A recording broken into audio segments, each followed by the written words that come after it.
Olá, nesse pedaço iremos conversar sobre como controlar a profundidade de campo de uma imagem, ok? Então vamos lá? Bom, o primeiro dos equipamentos que a gente usa, o mais direto, é a abertura da lente. Quanto mais aberta tiver a lente, menos profundidade de campo a gente vai ter.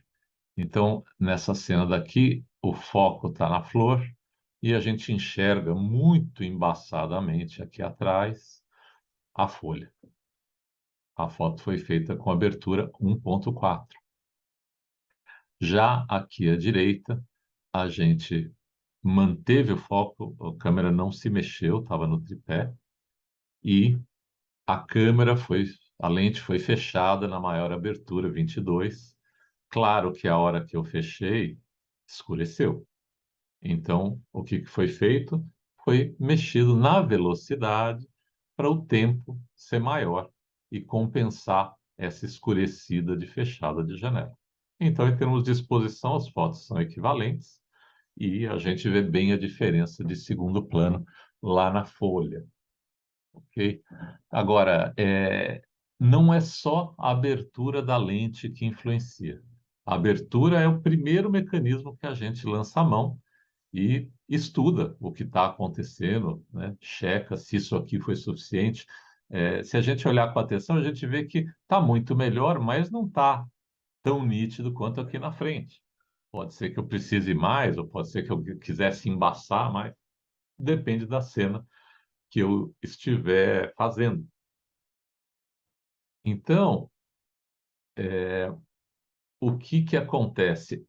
A abertura é o primeiro, eu até coloquei um ali, a abertura da lente. A segunda coisa que eu posso lançar a mão para influenciar na profundidade de campo é o tipo da objetiva, ok?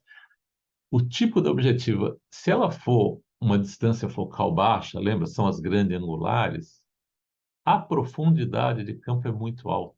Ou seja, todos os planos ficam nítidos facilmente. É fácil colocar tudo nítido. Muito difícil conseguir com que eu tenha nitidez onde eu pus o foco e fundo embaçado, fundo desfocado. Quanto mais grande angular, mais tudo vai ficar nítido, mesmo mexendo na abertura. Eu falei, as coisas trabalham juntas, né? A gente, com uma das variáveis, a gente caminha no sentido do que a gente quer. Uma coisa que vocês podem experimentar é tentar desfocar o fundo com o celular de vocês.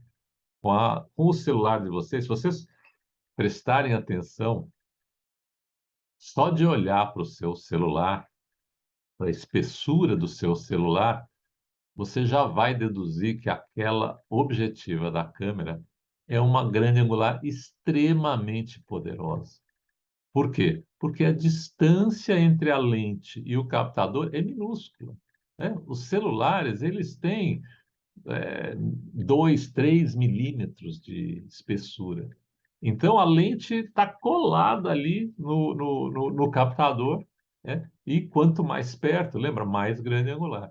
Então, por todas essas características aí juntas, fica muito difícil fazer coisas desfocadas. Tanto que os fabricantes e as redes sociais, eles disponibilizam uns filtros, umas coisas para a gente fazer um desfoque digital, não um desfoque óptico, ok? Bom, se a gente tiver com uma teleobjetiva, quanto mais a tele for poderosa, mais difícil manter todos os planos nítidos, como a gente pretende, igual a zona que está focada, ok? Se a gente andou para um lado, no outro inverte, exatamente assim. O terceiro item, que tem a ver com a profundidade, que controla, ajuda ou atrapalha a profundidade, é a minha distância do assunto. É meio intuitivo esse pedaço. Quanto mais próximo eu chegar do meu objeto, mais vai ser notável o fundo desfocado. Quando mais distante eu vou ficando do meu objeto, mais difícil que o fundo, o horizonte, a parte, né, o outro plano, o plano não focado da imagem, esteja sem nitidez. Eu sempre brinco, né, que se você estiver no quarteirão e tem um prédio no meio do quarteirão e você, né, colocar ele na imagem, enxergar o prédio, for fazer uma fotografia, não tem jeito de você deixar ele focado e o prédio no final da esquina, né, na ponta do quarteirão, fora de foco. Os dois aparecem igualmente. Por quê? Porque para enquadrar o primeiro prédio, você já deve ficar longe. Então, você estando longe, as coisas entram todas nítidas, ok? Para eu conseguir que as coisas não sejam nítidas, eu me aproximando, isso sempre ajuda. Uma coisa que eu uso muito é quando eu estou fotografando produto, às vezes acontece, dependendo do tipo do produto, do tamanho dele, às vezes, por exemplo, é uma caixinha Tetra Pak, uma coisa assim que está meio em perspectiva. O primeiro plano, onde está, vamos dizer que está escrito lá, Pomarola, né? O P está nítido, mas o A lá no final do Pomarola já está começando a embaçar. Aí eu fecho todo o diafragma e às vezes não é suficiente. Aí eu ainda vejo que não está aquela nitidez que eu gostaria. Aí sabe o que eu faço? Eu pego o equipamento, a câmera, o tripé e normalmente dou um passo para trás. Dou um passo para trás, fico um pouco mais longe e refoco a, a, a embalagem. E só de eu dar esse passo para trás, normalmente o diafragma fechado, o produto inteiro fica nítido o tanto que eu gostaria. Claro que vai entrar um pouquinho mais de ambiente, vai entrar um pouco de coisa à esquerda, à direita, em cima e embaixo, porque eu me afastei.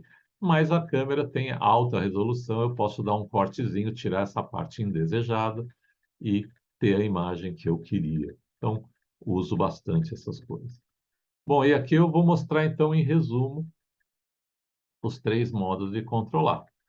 O primeiro é a distância focal da objetiva. Então, aqui abaixo a gente tem uma pele e em roxo clarinho a zona nítida, né? Então, a pessoa um pouquinho para frente, um pouquinho para trás, tem depois já começa a se perder.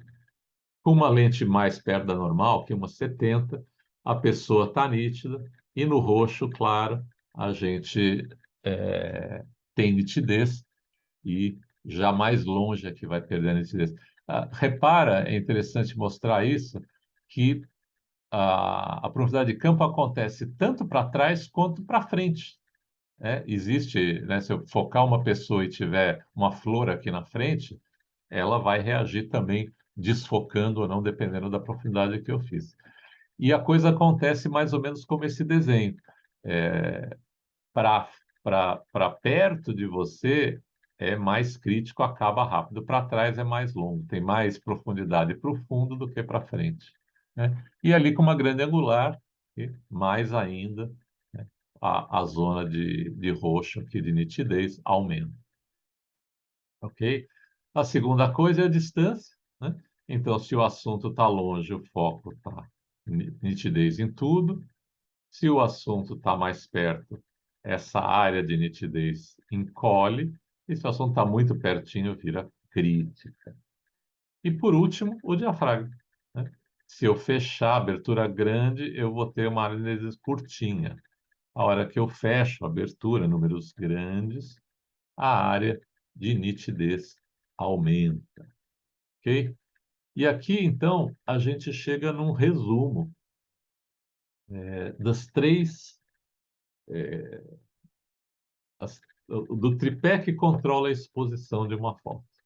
Né? Primeiro, aqui em cima a gente tem a abertura, então com 32 a gente tem o homenzinho e a montanha completamente nítidos. Na outra ponta, tudo aberto, o homem e a montanha nem sabemos direito o que tem lá de tão pouco nítido que ela está. E claro, no meio disso a gente tem a escala toda. Isso é uma coisa progressiva. Nas velocidades acontece semelhante. Então, a velocidades muito altas, o corredor saiu congelado. nas velocidades muito baixas, às vezes a gente não sabe nem quem é que passou lá ou se passou alguém, só tem um fantasma ou nem isso. E claro, é uma coisa também progressiva, ok? E o ISO, né? Os ISOs baixos, a foto não tem problema nenhum. Nos ISOs muito altos, ela vai aparecer com ruídos ou grãos. E quanto mais isso acontece, mais o grão aparece. Ok? Bom, para terminar isso aqui, eu gostaria de frisar e relembrar a parte dos dobros e metades, né? Então, para cá o dobro de luz, para lá metade da luz. Aqui mesma coisa, para cá o dobro de luz e para cá metade da luz. E, gente, o ISO também respeita isso tudo. Então, se eu estou no ISO 100 e coloco no 200, eu preciso só da metade da luz para operar. Se eu for para o 400, eu preciso de um quarto da luz que tinha para ISO 100. Para o 800, um oitavo, né? É igualzinho, né? Então, metade aqui, né? No ISO 100, eu preciso metade da metade da metade da metade da metade da metade da metade da metade, né? Então, eu com muito pouca luz ainda consigo operar, ok? Então, as três variáveis funcionam com dobros e metades, certo? Bom, acho que era isso. Espero que tenha ajudado e até a próxima.